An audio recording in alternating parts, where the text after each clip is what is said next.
नमस्कार, news India देख रहे हैं आप और आपके साथ मैं हूं सुरभि तिवारी। बलूचिस्तान में एक बार फिर से जाफर एक्सप्रेस ट्रेन को बम से उड़ाने की कोशिश की गई है। रेलवे ट्रैक पर विस्फोट किया गया, साथ ही ट्रेन पर रॉकेट भी दागे गए। विस्फोट बलूचिस्तान के नसीराबाद जिले में उस वक्त हुआ जब ट्रेन ट्रैक से गुजर गई। ऐसे में एक बड़ी घटना टल गई। धमाके से जान माल का भारी नुकसान हो सकता था, लेकिन जाफर ट्रेन पर हमले की जिम्मेदारी अब बलूच रिपब्लिकन गार्ड्स ने ली है। ऐसा पहली बार नहीं है जब जाफर ट्रेन को निशाना बनाया गया है। इस पहले बलूचिस्तान लिबरेशन आर्मी ने जाफर ट्रेन पर अटैक किया था और इसी को लेकर के गेस्टों का एक पैनल हमारे साथ जुड़ेगा, उनसे हम चर्चा भी करेंगे, लेकिन उससे पहले आपको दिखाते हैं एक स्पेशल रिपोर्ट।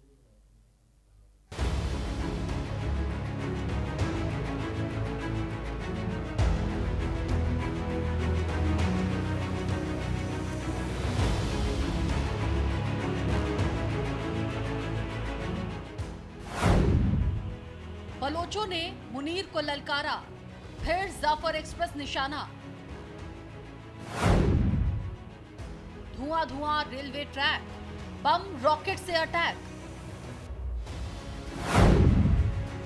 बलोचों का ऐलान, खाली करो बलूचिस्तान। जाफर पर फिर हमला, शहबाज मुनीर का दिल दहला। बलूचिस्तान में एक बार फिर जाफर एक्सप्रेस ट्रेन को निशाना बनाया गया। नसीराबाद जिले में रेलवे ट्रैक पर लगाया गया विस्फोटक ट्रेन के गुजरने के ठीक बाद जोरदार आवाज के साथ फटा। धमाका इतना भयंकर था कि ट्रेन में बैठे लोगों की रूह कांप गई। हालांकि जाफर एक्सप्रेस एक और बड़े हमले से बाल बाल बच गई। आपको जानकर हैरानी होगी कि पाकिस्तान की सबसे ज्यादा निशाना बनाए जाने वाली ट्रेनों में से एक ट्रेन जाफर एक्सप्रेस है। पुलिस और रेलवे अधिकारियों के मुताबिक अज्ञात हमलावरों ने शहीद अब्दुल अजीज बुल्लो इलाके में रेलवे ट्रैक पर बम लगाया था। क्वेटा से पेशावर जा रही ये ट्रेन ब्लास्ट होने से कुछ समय पहले ही उस सेक्शन को पार कर गई थी। इस हमले में कोई यात्री या रेलवे कर्मचारी जख्मी नहीं हुआ। खबरों की माने तो ट्रैक पर ब्लास्ट के अलावा हथियारों से लैस लोगों ने ट्रेन पर 4 रॉकेट भी दागे, लेकिन कोई भी रॉकेट कोच से नहीं टकराया। दरअसल सुरक्षा कारणों की वजह से 4 दिन बाद ही ये जाफर एक्सप्रेस ट्रेन की सेवा रविवार को बहाल हुई थी, लेकिन कुछ ही घंटों बाद जाफर एक्सप्रेस को फिर से निशाना बनाया गया। बलूच राष्ट्रवादी नेता मीर यार बलूच के मुताबिक बलूच रिपब्लिकन गार्ड्स यानी कि BRG ने इस हमले की जिम्मेदारी ली है। जाफर एक्सप्रेस पर हमलों की शुरुआत 11 मार्च को तब हुई थी जब BLA ने लगभग 440 यात्रियों को ले जा रही जाफर एक्सप्रेस ट्रेन पर हमला किया था। तब से ये ट्रेन लगातार निशाना बनी हुई है।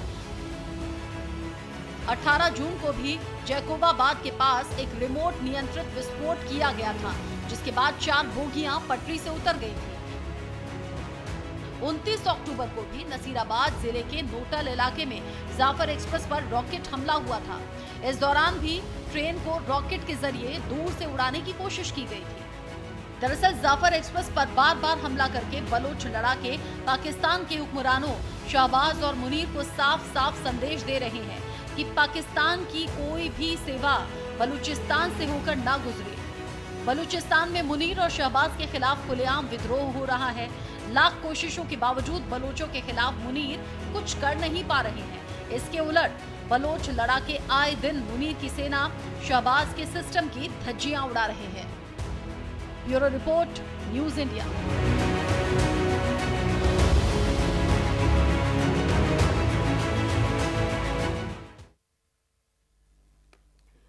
और इस पर हमसे बातचीत करने के लिए 2 बेहद खास मेहमान हमारे साथ जुड़े हुए हैं। इस वक्त हमारे साथ मेहरान मरीजी बलोच रिप्रेजेंटेटिव हैं, आप यूनाइटेड नेशन और यूरोपियन यूनियन से। साथ ही हमारे साथ इस वक्त retired major general Shashi Asthana ji भी सीनियर डिफेंस एक्सपर्ट जुड़े हुए हैं। आप दोनों का सबसे पहले बहुत स्वागत न्यूज इंडिया पर। सर, सवाल सबसे पहले मेजर साहब आपसे, क्योंकि जिस तरीके से इस वक्त शहबाज और मुनीर अपने ही देश में चौतरफा घिरे हुए नजर आ रहे हैं, क्योंकि अब तो बलूचिस्तान के लोगों से भी जिस तरीके का विद्रोह उन्हें देखने का मिल रहा है, सर आखिर ये पाकिस्तान का संघर्ष कहां जाके रुकेगा?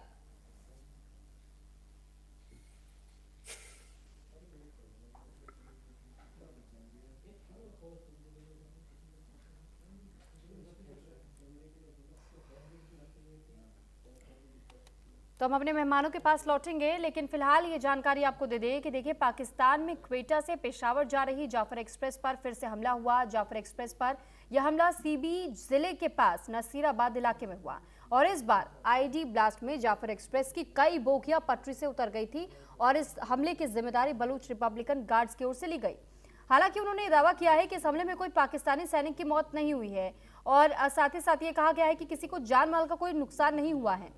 लेकिन आप सोचिए कि लगभग बताया जा रहा है कि बलूचों के आगे इस वक्त किस तरह पाकिस्तान लाचार नजर आ रहा है, क्योंकि एक हफ्ते के बाद से जाफर एक्सप्रेस चली और फिर से यहां हमला हो गया, यानी कि हालात अभी भी खराब बताए जा रहे हैं। और बलूचिस्तान में विद्रोही गतिविधियां लगातार पाकिस्तानी सरकार के खिलाफ देखने को मिल रही है, जो कि इस वक्त पाकिस्तानी सरकार के लिए भी सरदर्द बनी हुई है और खासकर रेलवे ट्रैक और यात्रियों से भरी हुई ट्रेनों पर हमले बढ़ते जा रहे हैं। ताजा मुरादाबाद जिले का बताया जा रहा है, जहां बलूचिस्तान विद्रोहियों ने जाफर एक्सप्रेस को एक बार फिर से अपना निशाना बनाया है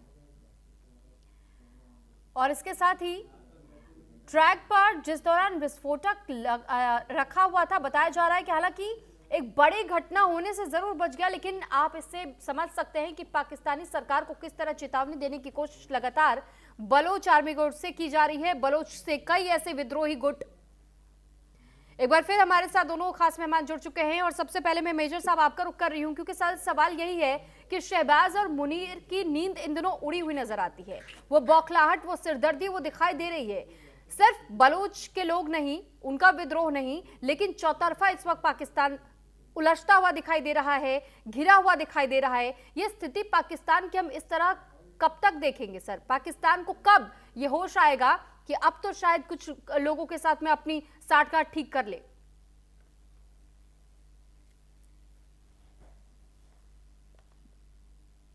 जनरल साहब, क्या आपको आवाज मिल रही है? ठीक है, उन तक हमारी आवाज नहीं पहुंच पा रही है, लेकिन मेहरान मरेजी भी हमारे साथ जुड़े हुए हैं। आप बलोच प्रतिनिधि हैं सर, अगर आपको मेरी आवाज मिल रही है तो मैं आपसे जानना समझना चाहूंगी कि सर इस तरीके से आखिर बलोच के लोग क्या सिद्ध करना चाह रहे हैं, क्या संदेश पाकिस्तानी सरकार को देना चाह रहे हैं, ये आपसे समझना चाहूंगी सर। जी देखिए, बलूचिस्तान एक अंडर सीज नेशन है। हम एक ऑक्यूपेशन के अंदर जी रहे हैं। काफी जिल्लत का जिंदगी हर बलोच गुजार रहा है अपना, ना पाकिस्तान के ऑक्यूपेशन के नीचे। तो ये तो होना ही था और ये एक नेचुरल रिएक्शन है कि हर कौम और हर नेशन अपने आज़ादी का जद्दोजहद एक न एक मोड़ पे जिंदगी के इस पे आदमी गामजन हो जाता है। तो बलोचों ने माशाल्लाह काफी एडवांस किया है अपने इस जर्नी में रिसेंट सालों में। तो ये उसका एक पहलू है और आपको पता होना चाहिए कि कम से कम एक हफ्ते से तो उन्होंने टोटल बलूचिस्तान में कर्फ्यू लगाया हुआ है। ट्रांसपोर्ट बंद, इंटरनेट बंद, पब्लिक सर्विसेज बंद, जो भी बराए नाम है। तो खाली एयर ट्रेवल के जरिए इनके फौजी और इनके जितने भी लॉजिस्टिक्स हैं वो जहाज के जरिए आ रहे हैं, तो इनके लिए काफी महंगा पड़ रहा है। तो ये एक स्ट्रेटेजिक मूव है कि ट्रेन सबसे सस्ता इनका ट्रांसपोर्ट अपने फौजियों को और इक्विपमेंट को बलूचिस्तान में लाने का। तो एक अंडरस्टूड चीज है कि इसको बलोच टारगेट करेंगे, बिकॉज एक मिलिट्री मैकेनिज्म का एक फैक्टर है। ये कोई ट्रांसपोर्ट का पब्लिक ट्रांसपोर्ट नहीं है जी, ये मिलिट्री के मूवमेंट का जरिया है। बिल्कुल, लेकिन सर एक सवाल ये भी तो बनता है कि जब पहले बलूचिस्तान के लोग अपने आप को विद्रोही गुट के तौर पर नहीं देखते, लेकिन वो ये कहते हैं कि हम अपने आप को पाकिस्तान से अलग मानते हैं, हम वो उस क्रांति की लड़ाई को लड़ रहे हैं। लेकिन सर एक सवाल ये भी है कि जब पाकिस्तान पूरी तरीके से बलोच से अभी भी अपना कंट्रोल नहीं हटा रहा है और बलूचिस्तान पर लगातार वो कोशिशें कर रहा है कि कैसे प्रेशराइज किया जा सके, दबाव बनाया जा सके, रिसोर्सेस यहाँ के सप्लाई वो दूसरे देशों को कर दे रहा है। तो जी देखें, बुनियादी बात यह है कि हमको बिल्कुल फंडामेंटल्स को एड्रेस करना चाहिए और बेसिक्स को एड्रेस करना चाहिए। ना पाकिस्तान का हिस्सा बलूचिस्तान न कभी था, न है, न कभी होगा। हमको इलीगली ऑक्यूपाई किया गया। इनका जो सरताज है जिन्ना तो हमारा वकील था, जो एक्सेशन के टाइम हिंदुस्तान जब निकल रहा था, तो अंग्रेज जब निकल रहा था उनके साथ हमारा डील करे इंडिपेंडेंस का। और जिना के थोप के हमारे सर पे अभी हमारे मुल्क का बड़ा वो हो गया। वो तो एक वकील था। पाकिस्तान को मुबारक हो अपना जिना, हमारा तो न जिना है न पाकिस्तान है। एक ऐसा हकीकत है जिसको इस नापाकिस्तान और उसके जो हुक्मरान हैं या फौज बोले, इतने मुनाफिकत से उसका सामना करते हैं, आंखों में आंखें डाल के झूठ बोलते हैं हम तो ये हमारे मुल्क का हिस्सा है। आप खुद ही देखें, कुछ महीनों पहले ये तो अफगानिस्तान के भी दावेदार है, ये तो 5th प्रोविंस चाहते थे, जब बांग्लादेश के हाथ से गया तो ये अफगानिस्तान को अपना प्रोविंस बनाना है। ये एक एक्सपेंशनिस्ट फैशिस्ट फौज है जो बिल्कुल खुला हुआ है पूरे रीजन में न्यूसेंस फैलाने के लिए, और ये फौज का कोई काबिलियत नहीं है। एक चीज हमको मद्देनजर रखना चाहिए, ये कॉलोनियल पावर्स का सैटेलाइट स्टेट है। पहले भी इस्तेमाल होता था, बनाया गया इसीलिए कि उनके सर्विसेज को, उनको लिए सर्विसेज प्रोवाइड करे, पहले भी करता था, अभी भी कर रहा है। जब इनका यूजेबिलिटी खत्म हो जाएगा, ड्यूरेबिलिटी खत्म हो जाएगा, तो इसको गार्बेज में फेंक देंगे जब इसका जरूरत नहीं पड़ेगा। तो मेरे ख्याल में अभी इसका भी एंड तकरीबन आ चुका है। इसीलिए आप देखेंगे 27th अमेंडमेंट तो काफी रैश डिसीजन था मुल्ला मुनीर का, जो अपने हयात फील्ड मार्शल रहेगा और फुल इम्यूनिटी है इसको सब कुछ से। कौन से मुल्क में फौज ऐसा होता है जी? ये ना मुल्क लेकिन सर हकीकत का है ना। पाकिस्तान के हुक्मरान तो अभी भी ये कह रहे हैं कि बलोच के लोगों को हमारे ही पॉलिसीज का पालन करना होगा, क्योंकि वो अभी भी पाकिस्तान का हिस्सा है। आप कह रहे हैं ना सर कि जोर जबरदस्ती से हम पर कंट्रोल बनाया गया है, लेकिन पाकिस्तान तो अभी भी किसी भी तरीके से आपको आजाद करने को तैयार ही नहीं है। तो अब अगला कदम बलूचिस्तान के लोगों का क्या होगा?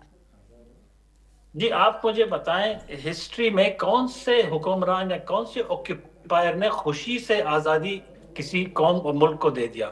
आजादी जोर से लेना पड़ता है। वो जो आजादी यूसर्व किया है, पंजाब के जो हुक्मरान हैं वो अयाशी कर रहे हैं हमारे बलबूते पे, हमारा गैस, हमारा तेल, हमारा वसाइल, हमारा साहिल, उसके बेसिस पे तो ये दुनिया में अयाशी कर रहे हैं। ट्रंप के साथ भी बैठे, ट्रंप का जूता पॉलिश करने का इनका हैसियत भी ना होता। महीने में आजादी की घोषणा आप लोगों की ओर से की गई थी, सोशल मीडिया पर भी आप लोगों ने यूएन का दरवाजा भी खटखटाया था, आजादी उनसे भी मांगी थी और ये कहा था कि हमें एक वर्चस्व दे दिया जाए, हमें आजाद मुल्क घोषित कर दिया जाए। भारत से भी आप लोगों ने ये कहा था कि वो मान्यता दे दी जाए। लेकिन सर वो जब यूएन से अभी तक वो प्रस्ताव क्लियर नहीं हुआ है, तो आगे तो और इस पर किस तरीके से बातचीत की जाए? पाकिस्तान उस चीज को कैसे स्वीकारेगा? जब देखिए, मैं पहला आदमी हूं जो बलूचिस्तान से यूएन में गया 2000s में मुशर्रफ के दौर में, और इसी प्लेज के साथ, इसी प्ली के साथ गया कि आप कोई रेफरेंडम के जरिए या और कोई इंटरनेशनल मैकेनिज्म के जरिए आप हमें आजादी दिला दें, हमारे हकूक दिला दें। ओके, आजादी तो दूर की बात है, हकूक दिला दें। जी, इंटरनेशनल कम्युनिटी से लेके यूनाइटेड नेशन तक कभी हिस्ट्री में उन्होंने किसी मुल्क को आजादी दिलाया? कभी भी नहीं। यूनाइटेड नेशन तो एक बहुत बड़ा गिमिक है, ये खुद ही बड़े हुक्मरानों का एक टूल है।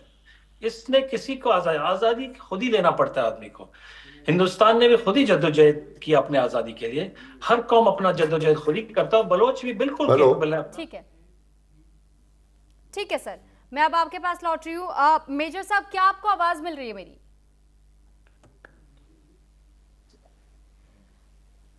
मैं retired major general Shashi Asthana ji आपका रुख कर रही हूँ। सर, अगर मेरी आपको आवाज मिल रही हो तो मुझे एक बार जरूर कंफर्म कीजिएगा। हाँ, अभी आवाज मिल रही है, मैं आपकी आवाज सुन सकता हूँ। ठीक है, ठीक है सर, सवाल यही हम पूछना चाह रहे हैं कि जो स्थिति हम इस वक्त पाकिस्तान की देखते हैं, पाकिस्तान खुद खस्ताहाली में है, वहां पर तस्वीरें बहुत अच्छी नहीं निकल कर आ रही है, चाहे वो अफगानिस्तान से लड़ाई के मोर्चे पर हो, चाहे हम बलूच में, क्योंकि उसके ही अपनी सरजमीन पर बलोच अपने आप को कभी पाकिस्तान का हिस्सा मानता नहीं, बलोच के लोग उसके खिलाफ विद्रोह कर रहे हैं, पाकिस्तान बाकी और तमाम तरीकों से वो घिरा हुआ नजर आता है। लेकिन अब खुद वो अपनी जमीन बचाने के बजाय, अपनी सरकार को थोड़ा सा सुधारने के बजाय, अपने देश में सुधार लाने के बजाय वो बांग्लादेश जा रहा है सर। तो ये जो इस वक्त पाकिस्तान में जो शिफ्टिंग वाला माहौल चल रहा है, जो इस वक्त गहमा गहमी का माहौल, जो चारों तरफ से घिरा हुआ माहौल है पाकिस्तान के लिए, सर कैसी राजनीति करने के इरादे से इस वक्त आगे बढ़ रहा है पाकिस्तान? देखिए, पाकिस्तान में सबसे बड़ी प्रॉब्लम यह है कि मिलिट्री हर हालत में सारे लिवर पावर के अपने पास रखना चाहती है जी, और उसके लिए उन्हें जो कुछ भी करना पड़े वो सब कर रहे हैं। और पाकिस्तान की विडंबना ये है कि कोई उसके बारे में बोल नहीं पाता है, कोई उनके सामने खड़ा नहीं हो पाता है। जो खड़ा हो जाता है वो जेल में आ जाता है, जैसे इमरान खान है। और पूरे वर्ल्ड की हिस्ट्री में ये माना हुआ है कि अगर आपने कभी भी टेररिस्ट्स की मदद करी या इंसर्जेंट्स की मदद करी तो कभी ना कभी आप उसको भुगतेंगे। अब आप देखिए पूरे वर्ल्ड में, मैं सभी का एग्जांपल लेते जाइए। अमेरिका ने अलकायदा को खड़ा करा, आईएसआईएस को खड़ा करा, उन्होंने उन्हीं के खिलाफ बंदूक उठा ली। नितिन याहू ने पैसे दिए और हमस को खड़ा करा, और आपने देखा हमस का ने क्या हाल करा इजराइल का। वही चीज पाकिस्तान में है। काफी समय तक अमेरिका के साथ रूस के खिलाफ आप लोगों ने अलकायदा की, तालिबान की मदद करी, और अब टीटीपी आप ही को गिन गिन के और परेशान कर रही है। बलूचिस्तान देखिए 43.6% लैंड बलूचिस्तान में है, उनकी पॉपुलेशन सिर्फ 3.6% है, फिर भी वो सबसे गरीब है। सबसे ज्यादा मिनरल्स हैं बलूचिस्तान में। सारे लोग वहां पे दुनिया भर का जो जिसे बोलते हैं जातियां हुई हैं, लोग गुम हो गए हैं, तो जाहिर है कि उसका कहीं ना कहीं वो भुगतना तो पड़ेगा ही जी। तो ये जो एक मूवमेंट इनका आ रहा है, इनके उभर के इनके सामने, वो जाहिर है कि पाकिस्तान को परेशान करेगा। और ये राजनीति जो है, उनकी राजनीति कुछ नहीं है, दादागिरी है मिलिट्री की। और मिलिट्री ने अभी तो उनका जो कमांडर है वो अभी लाइफ लॉन्ग उनके ऊपर कोई उंगली नहीं उठा सकता पूरी जिंदगी।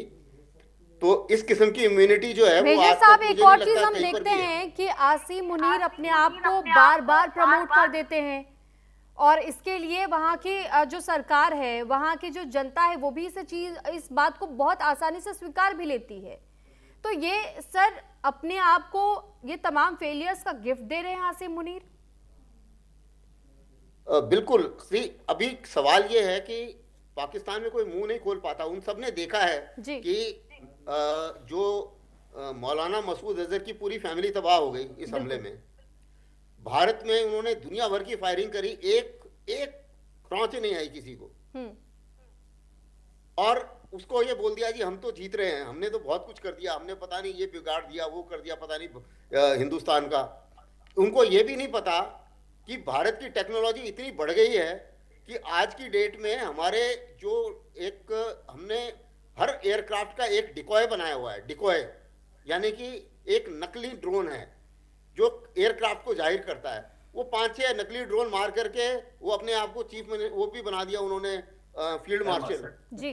तो ये सारी कहानी करके अब उनको ये लग रहा है कि अपने आप को प्रमोट भी करते जा रहे हैं, दादागिरी भी है, और कुछ उनके फेवर में कुछ हवा इस तरीके से चली कि इजराइल ने ईरान के ऊपर अटैक कर दिया, तो उनकी जो इंपॉर्टेंस है इनकी मिलिट्री की, वो अमेरिका को भी महसूस होने लगी कि शायद अगर ईरान पर हमला करना पड़े तो पाकिस्तान मिलिट्री की जरूरत पड़ सकती है। तो उसमें जो है वो और ज़्यादा आसिफ मुनीर को फायदा हो गया, क्योंकि उनको फिर प्रेसिडेंट ट्रंप ने, हालांकि अमेरिका आज तक किसी का सगा नहीं है, लेकिन उन्होंने बुला दिया, उन्होंने खाना भी खिला दिया, और आसिफ मुनीर को लगा कि अब तो मैं सब कुछ हो गया मेरा। तो वो जो है ये मुसीबत अभी इनकी समझ में नहीं आ रही है, कुछ समय में समझ में आएगी।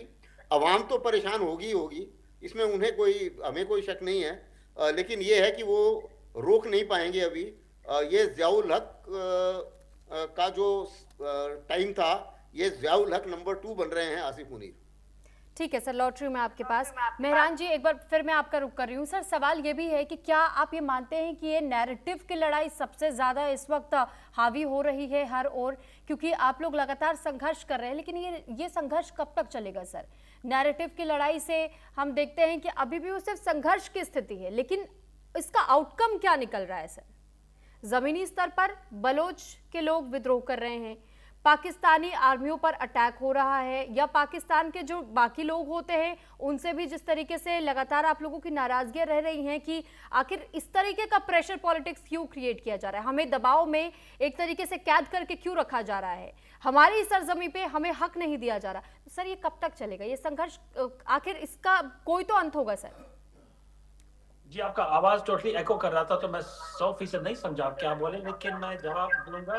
नैरेटिव का जंग जी है ही नहीं, अभी बिल्कुल क्लियर हो गया। Narrative is very vividly clear to the world. इधर कोई पहले इन्होंने वो ऐसा नैरेटिव बना कि हम सब मुसलमान हैं और कोई एक्सेशन के जरिए पाकिस्तान ज्वाइन किया था, जो सबको पता है कि अंडर ड्यूरेस मजिस्ट्रेट कोर्ट के ऑर्डर के तहत इन्होंने बलूचिस्तान को कब्जा किया, जस्टिफिकेशन मजिस्ट्रेट कोर्ट ऑर्डर है, तो उसमें कोई सदाकत नहीं है, there is no confusion in the narrative. अभी बात यह है कि बलोच अपने आजादी को हासिल कैसे कर रहा है, एंड आई थिंक बलोच इस बात से काफी सर नैरेटिव इसलिए भी मैंने पूछा, माफ कीजिएगा मैं आपको रोक रही हूँ, लेकिन सर नैरेटिव इसलिए भी पूछा गया है क्योंकि पाकिस्तान की ओर से कई बार इस बात को लेकर के ये हवाला दिया गया और ये कहा गया है कि बलोच जब हमारी सरजमी में आता है, जब हमारे हिस्से में आता है, तो फिर ये हमारा अंदरूनी मामला हो जाता है, इसमें कोई हस्तक्षेप ना करे तो ज्यादा बेहतर। तो इसलिए मैंने आपसे सर पूछा कि क्या एक जो नैरेटिव पाकिस्तान की ओर से सेट किया जा रहा है, क्या ये नैरेटिव की ही लड़ाई बन करके रह जाएगा, या इस संघर्ष का जो आप लोग संघर्ष कर रहे हैं इसका कहीं कोई जाकर अंत होगा? सर मैं ये आपसे जानना चाह रही थी। जी फिर आपका आवाज एको कर रहा है तो मैं 100% समझ नहीं पा रहा हूँ, लेकिन अगर पाकिस्तान तो जी ना पाकिस्तान ऊट पटांग बोलता है, वहां के 2 नंबर के लीडरशिप, पॉलिटिकल लीडरशिप तो है नहीं, रबर स्टैम्प सिलेक्टेड लोग हैं, बिठा देते हैं उनको सूट बूट पहना के, जो उनको बुलवाना है जी बोलते हैं ये बोलो, तो उनका कोई माइंडसेट तो है नहीं, वो तो खोखले लोग हैं, खाली तोते हैं, बोलते हैं जो फौज उनको बुलवाता है।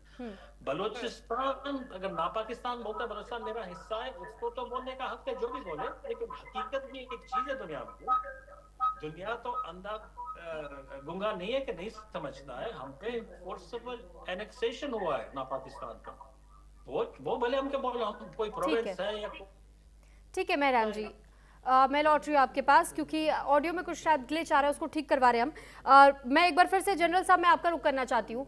सर जब इस तरीके की स्थिति हम देखते हैं पाकिस्तान की, लेकिन पाकिस्तान फिर भी अपने आप को बहुत मजबूती के साथ पूरे विश्व के सामने रखता है और वो ये कहता है कि हम हर तरीके से ठीक है, सब कुछ ठीक चल रहा है पाकिस्तान में, लेकिन ये तो पाकिस्तान के आवाम से पूछा जाना चाहिए। पाकिस्तान की सरकारें ये कह देती कि सब कुछ ठीक चल रहा है, लेकिन उसकी तस्वीर पूरी दुनिया देख रही है। सर देखिए आजकल की जियो पॉलिटिक्स में पाकिस्तान के अवाम की ना चीन को चिंता है ना अमेरिका को चिंता है। जब तक उनका काम हो जाता है उन्हें किसी चीज़ से कोई लेना देना नहीं है, और उन्हें ये पता है कि हमारा काम जो है वो पाकिस्तान का आर्मी चीफ और पाकिस्तान की मिलिट्री करा सकती है और कोई नहीं करा सकता। तो इसलिए उनके हिसाब से पाकिस्तान मिलिट्री की बात सुनो, उनसे मदद करो, उन्हीं के साथ डील करो और उनके साथ डील करके अपने काम कराओ, बाकी पाकिस्तान की जनता जाए भाड़ में, उन्हें इससे क्या लेना देना। तो ये एक इस किस्म की जो पॉलिटिक्स है वो चल रही है। और अमेरिका को अभी देखिए इस समय क्या है कि पाकिस्तान की मिलिट्री की अमेरिका और चीन दोनों को जरूरत है। अमेरिका को क्यों जरूरत है? क्योंकि ईरान उनकी बात नहीं मान रहा है। हो सकता है उन्हें आगे चल के ईरान के ऊपर हमला करना पड़े। अगर हमला करना पड़ता है तो वो रास्ता जो ग्राउंड लॉजिस्टिक सपोर्ट है वो सिर्फ पाकिस्तान से ही जा सकता है और कोई तरीका नहीं बनता। तो इसलिए पाकिस्तान मिलिट्री को साथ में मिलाना जरूरी है। इसलिए जो आप देख रहे हैं कि बड़ा अच्छा बिहेवियर सब अमेरिकी कर रहे हैं आसिफ मुनीर के साथ में, वो उसका सबका ये एक उनका मतलब है, इसीलिए कर रहे हैं, नहीं तो वो कभी भी उठा के फेंक देंगे। यही सेम ट्रंप है जिन्होंने पहले पाकिस्तान की सारी एड शेड सब बंद कर दी थी। तो वो उनको अपने मौके की तलाश है। चीन को क्यों चाहिए पाकिस्तान? क्योंकि चीन का जो है डायरेक्ट एक तो उनको ग्वादार बेस चाहिए जो खाड़ी के मुंह के ऊपर है, और दूसरा ये है कि जो उनकी शिनजियांग एरिया है वो समुद्र से नहीं लगता है। तो ये जो चाइना पाकिस्तान इकोनॉमिक कॉरिडोर है उससे सामान वहां तक जाया जा सकता है। और बलूचिस्तान के मिनरल्स जो है उसकी आंख, उसके ऊपर आंख दोनों की है, चीन की भी है और अमेरिका की भी है। बिल्कुल सर। अब ये इन दोनों के इंटरेस्ट है। अब इस इंटरेस्ट को पूरा कौन कर सकता है? पाकिस्तान मिलिट्री जी। तो इसलिए पाकिस्तान मिलिट्री को वो नहीं चाहते कि ठीक है इन्हीं के साथ डील करो, क्योंकि पॉलिटिशियंस तो यानी आते जाते के लोगों से मतलब नहीं है, वहां के रिसोर्सेज से मतलब है। तो लोगों की चिंता जो है वो तो लोग खुद नहीं करेंगे तो और कौन करेगा? अब लोगों को खुद सामने आना पड़ेगा। अगर वो सामने नहीं आते हैं तो सफर करेंगे। कहा जाता है कि भाई any country, people in any country gets the government they deserve if they, अगर वो चुप रहना अपने क्या कहते हैं सिर झुका देते हैं फौज के सामने तो उन्हें समय सहना पड़ेगा सब कुछ। ठीक है सर, चलिए, बहुत धन्यवाद सर आप दोनों का हमारे साथ जुड़ने के लिए, इस चर्चा का हिस्सा बनने के लिए। हमारे साथ मेहरान मरीजी बलोच से प्रतिनिधि हमारे साथ जुड़े और साथ ही retired major general Shashi Asthana ji हमारे साथ जुड़े सीनियर डिफेंस एक्सपर्ट के तौर पर। आप दोनों का एक बार फिर बहुत धन्यवाद और इसी के साथ यहाँ रुक रहे एक छोटे से ब्रेक के लिए।